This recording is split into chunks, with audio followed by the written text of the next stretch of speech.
Bismillahirrahmanirrahim. In this lecture, we will define and explain vector product.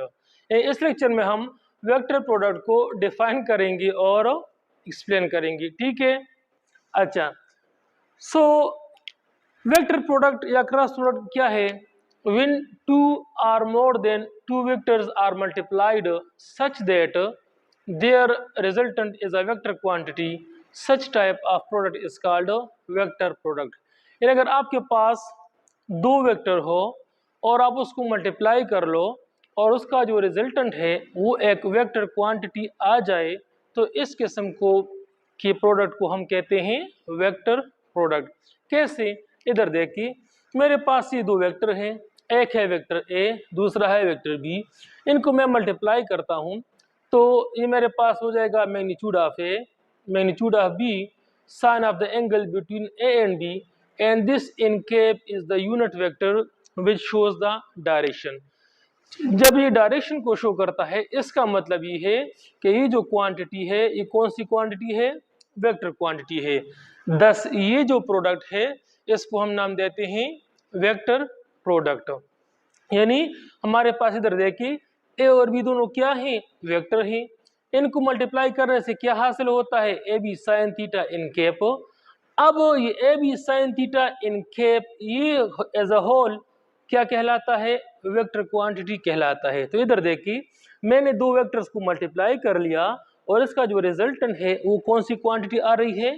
वो एक vector quantity आ रही है ना। सो लिहाजा ये जो प्रोडक्ट है इसको मैं नाम देता हूँ वेक्टर प्रोडक्ट और cross product.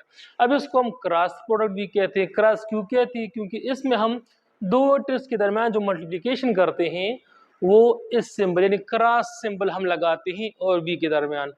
That is why it is also known as a cross product, ठीक है। Now let us discuss some important properties of vector product or cross product. So first property of vector product is a non-commutative property, or we can say that A cross B is not equal to B cross A. जिस तरह हमने scalar product में पढ़ा था कि उधर commutative property ओबे हो रही थी, उसके बरक्स यहाँ पर कम्यूटेटिव प्रॉपर्टी ओबे नहीं हो रही। कैसे? इधर देखिए, मेरे पास ये फिगर है, ये वेक्टर ए है, ये वेक्टर बी है और इनको दोनों के दरमियान एंगल क्या है? थीटा। अब अगर ये एरो का निशान शो कर रहा है, ए क्रॉस बी को मैं कर रहा हूँ, तो एरो का निशान हमारे पास ये शो कर रहा है कि मैं ए को मल्टीप्लाई कर रहा हूँ बी से, यानी ए क्रॉस बी में फाइंड करना चाहता हूँ। सो इधर देखिए, ए क्रॉस बी मेरे पास किसके बराबर हो जाएगा? As A cross B magnitude of A magnitude of B and sine of the angle between them. और अब चूंकि ये वेक्टर प्रोडक्ट है तो इसका डायरेक्शन भी होगा, वो डायरेक्शन मेरे पास है in cap. This is equation number first. Right hand rule का इस्तेमाल करते हुए ए क्रॉस बी का जो डायरेक्शन है वो इन केप है। इस तरह राइट हैंड रूल का इस्तेमाल करूंगा तो इसका डायरेक्शन क्या होगा? अपवर्ड होगा। सिमिलरली अब मैं क्या मालूम करना चाहता हूँ? B cross A. अब मैं क्या करूंगा? B cross A. ये एरो का निशान क्या बता रहे हैं कि बी क्रॉस ए हम फाइंड करना चाहते हैं। Also B cross A this is equal to magnitude of B magnitude of A sine theta, और यहाँ पर फिर डायरेक्शन है। तो अगर राइट हैंड रूल का इस्तेमाल मैं करूँगा तो अब बी क्रॉस ए का डायरेक्शन इसकी अपोजिट हो जाएगा, तो ये माइनस इन केप के बराबर हो जाएगा, ठीक है। इसको मैं थोड़ा सा सिंपल करूँगा तो मेरे पास बी क्रॉस ए जो है वो हो जाएगा minus A B sine theta n cap. अब आपको पता है कि मेरे पास बी क्रॉस ए बराबर हो जाएगा minus A B sine theta किसके बराबर है? ए क्रॉस बी के बराबर है, ए क्रॉस बी। सो इधर देखिए, बी क्रॉस ए बराबर है माइनस ए क्रॉस बी। बस हम कह सकते हैं कि A cross B is not equal to B cross A, which is our required result. Thus हमने आसानी के साथ प्रूफ कर दिया कि vector product do not obey commutative property. Now let's move toward the second property of vector product, which is perpendicularity. From perpendicularity we means A and B are mutual perpendicular to each other, or we can say that there is an angle theta 90 degree between A and B. अगर A और B के दरमियान 90 angle हो तो cross product या vector product कैसे होगा, इधर देखिए. As we know that A cross B is equal to A B sin theta in cap question number first. अब if A is perpendicular to B, this implies that theta is equal to 90 degree. Put this here. So equation number first implies that A cross B is equal to A B sin 90, और हमें पता है कि sin 90 किसके बराबर है, 1 के बराबर है. सो मेरे पास A क्रॉस B बराबर है AB, which is our required. Now third property of vector product is I cross I is equal to J cross J is equal to K cross K is equal to 0. अब तीन में से एक मैं proof कर लेता हूं, बाकी दो आप लोगों का होम असाइनमेंट है. ठीक है, इधर देखिए, ये वाला मैं प्रूफ कर लेता हूं. ठीक है, I cross I is equal to 0. This is equation number first. So I cross I is equal to magnitude of I cap, magnitude of I cap sin theta, equation number second. Now as I cap is parallel to I cap, this implies that theta is equal to 0 degree. Put this here. So we will get that I cross I is equal to magnitude of I cap is 1, magnitude of I cap is 1 sin theta की जगह हम क्या put करेंगे, 0 degree. अब आपको पता है कि साइन 0 किसके बराबर है, 0 के बराबर है. 0 multiply by everything is equal to सगुला 0. सो आई क्रॉस आई मेरे पास किसके बराबर है, 0, which is our required result. इसी तरह आप जे क्रॉस जे और के क्रॉस के को भी फाइंड कर सकते हो, जिसका रिजल्ट क्या आएगा. Fourth property of vector product is I cross J is equal to K, J cross K is equal to I and K cross I is equal to J. अब इसको प्रूफ करने के लिए हम एक छोटे से डायग्राम की मदद लेंगे. डायग्राम की आपको समझ आएगी तो आपको ये तीनों याद करना बहुत आसान हो जाएगा. डायग्राम को देख, इधर ये मेरे पास I है, I कैप, ये मेरे पास है J कैप और ये मेरे पास है K कैप. तो मैं क्या करूँगा, I क्रॉस J कैप ये किसके बराबर आ जाएगा, K cap K. I cross J cap is equal to K cap. Similarly क्या करूंगा, J क्रॉस K कैप किसके बराबर है, I कैप के बराबर है. ठीक है, अब K क्रॉस I कैप किसके बराबर है, J कैप के बराबर है. ठीक है, अब अगर मैं उसको रिवर्स कर लूं, ये वाला अगर आपको याद हो गया तो दूसरा आपके लिए बहुत आसान है. I cross J is equal to K cap ना. So this implies that J cross I cap is equal to minus K cap. Similarly दूसरा वाला क्या है, ये K cross J cap is equal to minus I cap. And तीसरा वाला क्या है, ये हो जाएगा I cap cross K cap is equal to minus J cap. This was the fourth property of. बिस्मिल्लाहिर्रहमानिर्रहीम. In this lecture we will define and explain vector product. इस lecture में हम वेक्टर प्रोडक्ट को डिफाइन करेंगे और explain करेंगे. ठीक है, अच्छा. सो वेक्टर प्रोडक्ट या क्रॉस प्रोडक्ट क्या है, when two or more than two vectors are multiplied such that their resultant is a vector quantity, such type of product is called a vector product. यानी अगर आपके पास दो vector हो और आप उसको मल्टीप्लाई कर लो और उसका जो रिजल्टेंट है वो एक वेक्टर क्वांटिटी आ जाए, तो इस किस्म को के प्रोडक्ट को हम कहते हैं वेक्टर प्रोडक्ट। कैसे? इधर देखिए, मेरे पास ये दो वेक्टर हैं, एक है वेक्टर ए, दूसरा है वेक्टर बी। इनको मैं मल्टीप्लाई करता हूँ तो ये मेरे पास हो जाएगा magnitude of A, magnitude of B, sine of the angle between A and B, and this n cap is the unit vector which shows the direction. जब ये डायरेक्शन को शो करता है इसका मतलब ये है कि ये जो क्वांटिटी है ये कौन सी क्वांटिटी है? वेक्टर क्वांटिटी है। दस ये जो प्रोडक्ट है इसको हम नाम देते हैं वेक्टर प्रोडक्ट। यानी हमारे पास इधर देखिए ए और बी दोनों क्या हैं? वेक्टर हैं। इनको मल्टीप्लाई करने से क्या हासिल होता है? A B sine theta n cap. अब ये A B sine theta n cap ये एज अ होल क्या कहलाता है? वेक्टर क्वांटिटी कहलाता है। तो इधर देखिए मैंने दो वेक्टर्स को मल्टीप्लाई कर लिया और इसका जो रिजल्टेंट है वो कौन सी क्वांटिटी आ रही है? वो एक वेक्टर क्वांटिटी आ रही है ना। सो लिहाजा ये जो प्रोडक्ट है इसको मैं नाम देता हूँ वेक्टर प्रोडक्ट और cross product.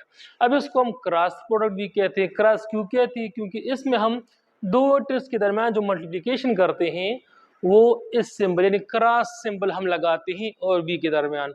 That is why it is also known as a cross product. ठीक,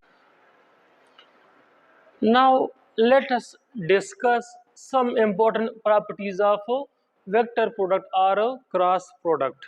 So first property of vector product is a non-commutative property, or we can say that A cross B is not equal to B cross A. जिस तरह हमने scalar product में पढ़ा था कि उधर commutative property ओबे हो रही थी, उसके बरक्स यहाँ पर कम्यूटेटिव प्रॉपर्टी ओबे नहीं हो रही। कैसे? इधर देखिए मेरे पास ये फिगर है, ये वेक्टर ए है, ये वेक्टर बी है और इनको दोनों के दरमियान एंगल क्या है? थीटा। अब अगर ये एरो का निशान शो कर रहा है ए क्रॉस बी को मैं कर रहा हूँ, तो एरो का निशान हमारे पास ये शो कर रहा है कि मैं ए को मल्टीप्लाई कर रहा हूँ बी से, यानी ए क्रॉस बी में फाइंड करना चाहता हूँ। सो इधर देखिए ए क्रॉस बी मेरे पास किसके बराबर हो जाएगा? As A cross B magnitude of A magnitude of B and sine of the angle between them. और अब चूंकि ये वेक्टर प्रोडक्ट है तो इसका डायरेक्शन भी होगा, वो डायरेक्शन मेरे पास है in cap. This is equation number first. Right hand rule का इस्तेमाल करते हुए ए क्रॉस बी का जो डायरेक्शन है वो इन केप है। इस तरह राइट हैंड रूल का इस्तेमाल करूंगा तो इसका डायरेक्शन क्या होगा? अपवर्ड होगा। सिमिलरली अब मैं क्या मालूम करना चाहता हूँ? B cross A. अब मैं क्या करूंगा? B cross A. ये एरो का निशान क्या बता रहे हैं कि बी क्रॉस ए हम फाइंड करना चाहते हैं। Also B cross A this is equal to magnitude of B magnitude of A sine theta, और यहाँ पर फिर डायरेक्शन है।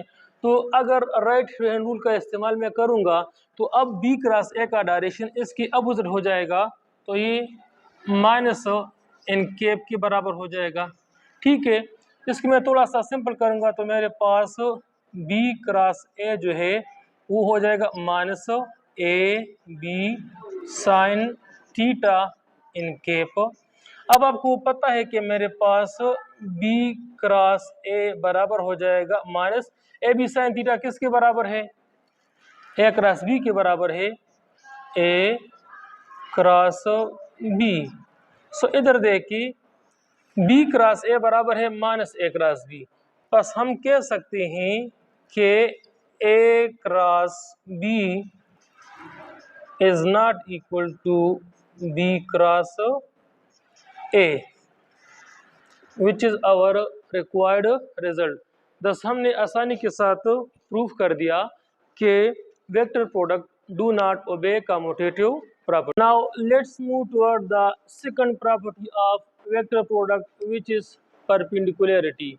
From perpendicularity we means A and B are mutual perpendicular to each other, or we can say that there is an angle theta 90 degree between A and B। अगर A और B के दरमियान 90 angle हो तो cross product या vector product कैसे होगा? इधर देखिए as we know that A cross B is equal to A B sin theta in cap. Question number first. अब if A is perpendicular to B, this implies that theta is equal to 90 degree. Put this here. So equation number first implies that A cross B is equal to A B sin 90, और हमें पता है कि sin 90 किसके बराबर है, 1 के बराबर है. सो मेरे पास A क्रॉस B बराबर है AB, which is our required.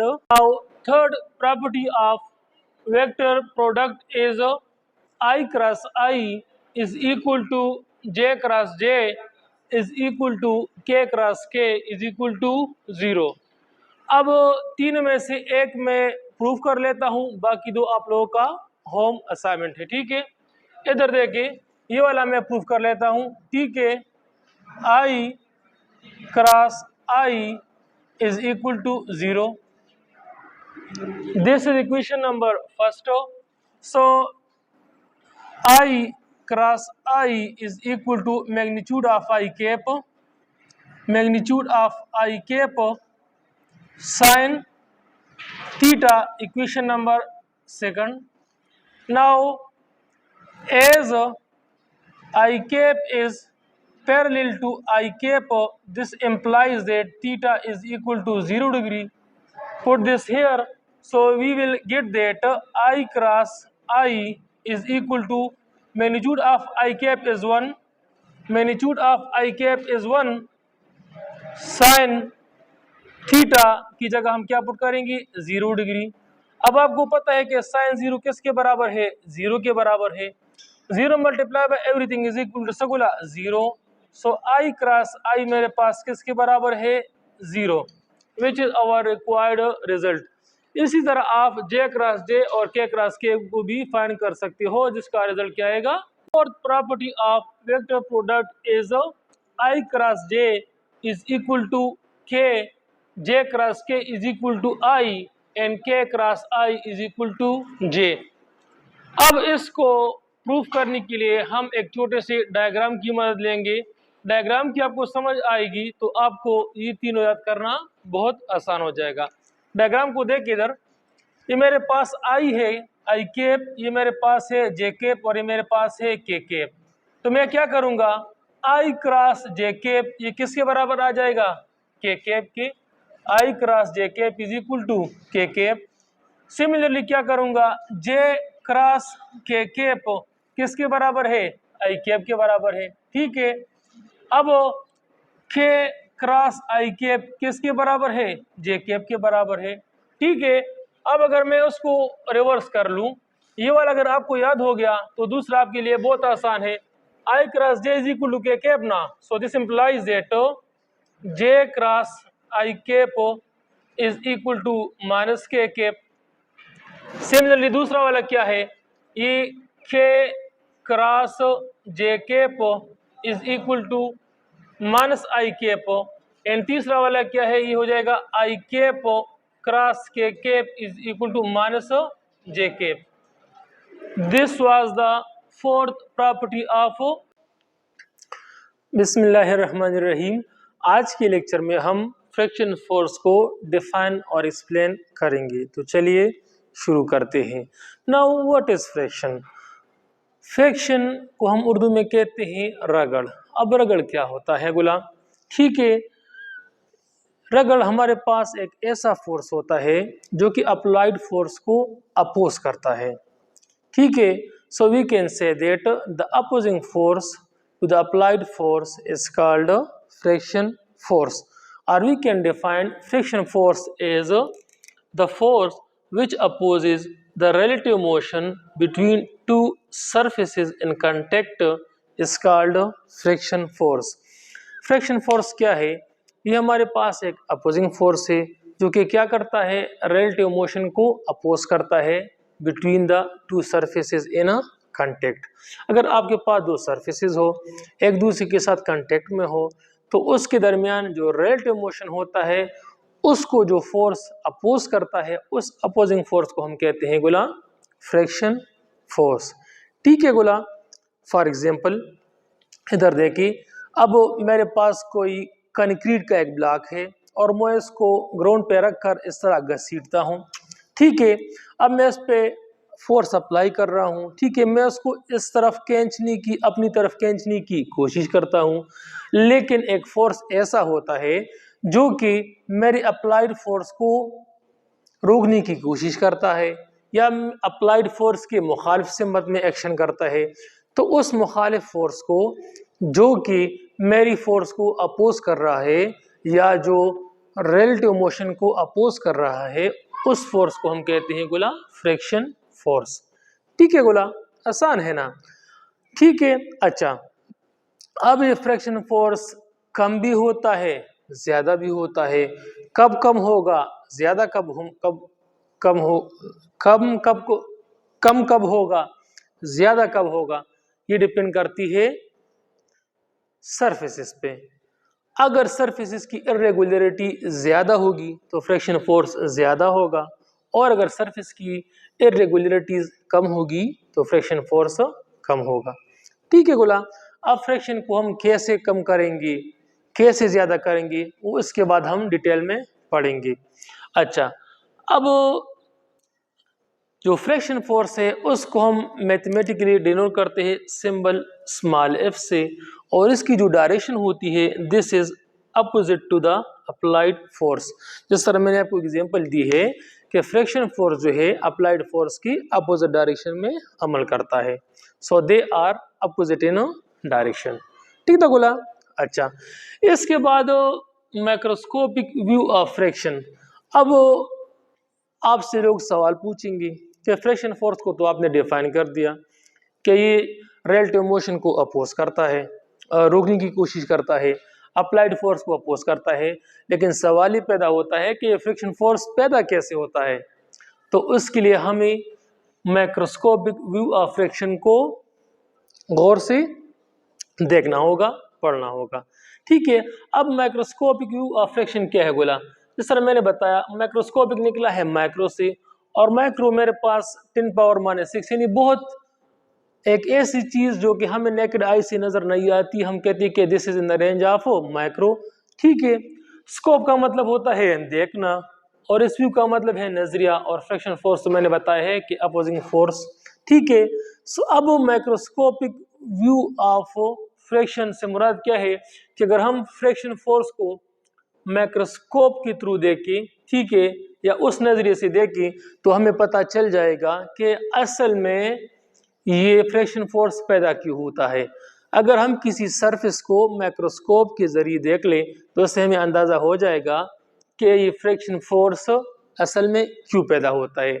तो अगर हम माइक्रोस्कोपिक व्यू देखते हैं तो इधर देखें, ये जो सरफेसेस है मेरे पास, ये दो सरफेसेस हैं, बज़ाहिर तो हमें ये हमवार नजर आते हैं, लेकिन अगर हम इसका बगौर माइक्रोस्कोप के जरिए मुशाहिदा करें तो इधर देखिए, इस सरफेस में भी इर्रेगुलर पैचेस हैं, इसमें भी इर्रेगुलर बम्प्स हैं या पैचेस हैं।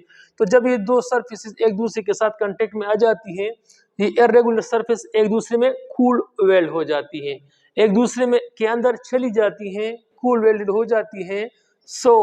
जब हम इसको जब हम इस पर फोर्स लगाते हैं, इसमें मोशन लाने की कोशिश करते हैं, तो ये बम्स जो है, ये पैचेस जो है, हमारे अप्लाइड फोर्स को रोकने की, अपोज करने की कोशिश करती है, और इस रोकने की कोशिश को, अपोजिंग फोर्स को हम क्या कहते हैं, फ्रिक्शन फोर्स कहते हैं।